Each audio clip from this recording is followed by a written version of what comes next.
पुंडलिक वरदा हरी विठ्ठल श्री ज्ञानदेव तुकाराम.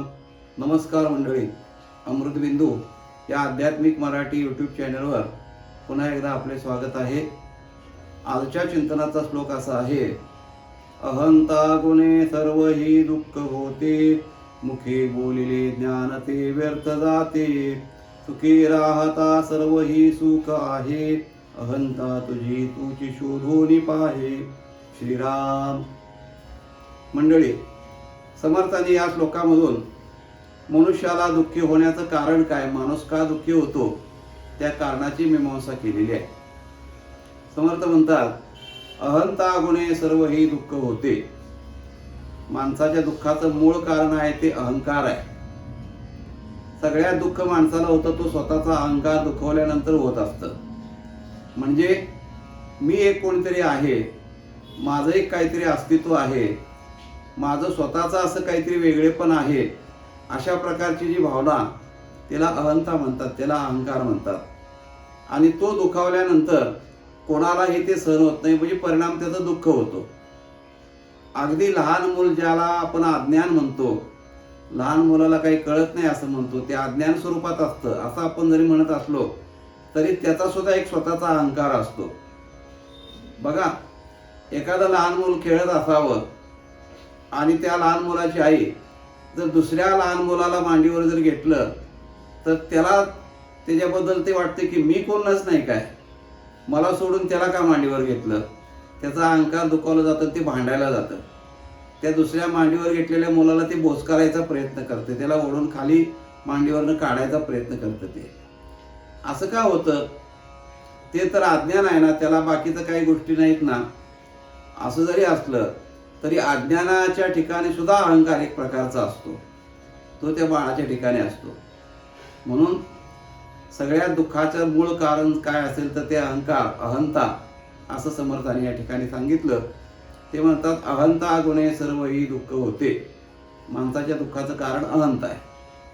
आणि असा अहंकार ज्याच्या ठिकाणी आहे, म्हणजे स्वतःच जो दुःखी झालेला आहे अहंकाराच्या योगानं, त्या मनुष्यानं सांगितलेलं जे ज्ञान आहे ते निरर्थक ठरतं. मग मुखे बोललेले ज्ञान ते व्यर्थ जाते.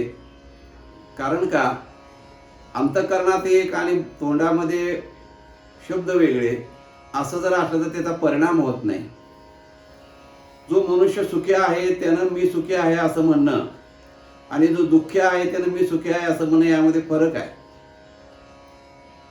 गंमत अशी असते, काही लोकांचा पेशा असा असतो की किती जरी दुःख असलं तरी ते जगात सुखी आहे असं भासवण्याचा प्रयत्न करावा लागतो किंवा तसं करावं लागतो. पेशा तसा असतो. उदाहरणार्थ विदूषक, सर्कसमधला जो विदूषक असतो ते विदूषक स्वतः फार दुःखी असतो आणि स्वतः दुःखी असल्यामुळं त्याचा पेशा जो आहे तो मात्र जगाला हसवण्याचा आहे. वेगवेगळे विनोद करून, वेगवेगळे वेडेवाकडे हावभाव करून असं जगाला हसवणं हा त्याचा पेशा आहे. तो ते करतो सुद्धा प्रामाणिकपणानं. पण करत असताना त्याच्या पाठीमागे एक दुःखाची छटा जी असते ती जाणवते, कारण तो स्वतः दुःखी आहे. म्हणजे दुःखी असून सुखी असण्याचा भास निर्माण करणं किंवा सुखाच्या गोष्टी बोलणं आणि स्वतः सुखी होऊन सुखाच्या गोष्टी बोलणं, ह्यामध्ये फार फरक आहे. संत जे बोलत असतात, संत जे ज्ञान सांगत असतात, ते परिपूर्ण स्वतः त्या ज्ञानाचा अनुभव घेऊन सुखरूप अवस्थेला प्राप्त होऊन मग ते सांगतात. त्यामुळे त्यांच्या सांगण्याला एक प्रकारची धार असते, त्यांच्या सांगण्याला एक प्रकारचं वजन असतं. पण अहंकाराच्या योगानं दुःखी असणारा जो स्वतः जीव आहे, त्या जीवानं सांगितलेलं तत्वज्ञान ह्यामध्ये मात्र त्याची धार येत नाही त्याला. कारण का? तर त्याच्यामध्ये पोकळपणा असतो. तो मागे एकदा दृष्टांत बोलून गेलो आपण की तुकाराम महाराज म्हणतात, वांजेने दाविले गर्वार लक्षण, तसा प्रकार आहे तो. मुळातच वांज असणारी स्त्री परंतु पोटाला चिंध्या बांधून, कापडं बांधून गरोदरपणाचं जर नाटक केलं तर ती काही खरोखर गरोदर होऊ शकत नाही किंवा पोटामध्ये बाळ असू शकत नाही तिच्या. हे जसं निरर्थक आहे, तसं ज्या मनुष्याला अनुभव आलेला नाही, सुखाची अनुभूती आलेली नाही, आणि तो पूर्णपणे दुःखी आहे, तो जगाला सुखाच्या गोष्टी काय सांगू शकणार. म्हणून समर्थ म्हणतात, मुखे बोलिले ज्ञान ते व्यर्थ जाते. ते निरर्थक ठरत असतं, त्याचा कोणावरती काही परिणाम होत नसतो. एवढ्या करता समर्थ म्हणतात, सुखी राहता सर्व ही सुख आहे. मनुष्यानं सुखाच्या ठिकाणीच राहिलं पाहिजे. म्हणजे त्याचा अनुभव, त्याची वस्ती सुखाच्या ठिकाणी पाहिजे. म्हणजे परमात्मा स्वरूपाच्या अनुभूतीच्या ठिकाणी त्याच्या मनाचं वास्तव्य असलं पाहिजे. याचाच अर्थ परमात्मा स्वरूपाकडे त्याचं मन लागलेलं असलं पाहिजे. ही सुखाची वस्ती आहे. जाऊ देवाच्या गावा देव देईल विसावा, असं जे म्हटलेलं आहे ते देवाचं गाव म्हणजे सुखाची वस्ती आहे. तिथं जर मनुष्यानं वास्तव्य केलं तर मग सुखाला काय कमी आहे. जसं म्हटलेलं आहे की सुखाला आगी करशी तळमळ, तरी तू पंढरीशी जाय एक वेळ. पंढरी हे रूपकात्मक सांगितलेलं आहे. पंढरी म्हणजे भगवंताचं असणारं स्वरूप, त्याचं वास्तव्य. ज्या स्थितीमध्ये भगवंत आहे ती स्थिती म्हणजे पंढरपूर. त्या ठिकाणी जर आपण गेलो तर आपल्यालाही सुखाची प्राप्ती होते. म्हणून सुखी राहता सर्व ही सुख आहे.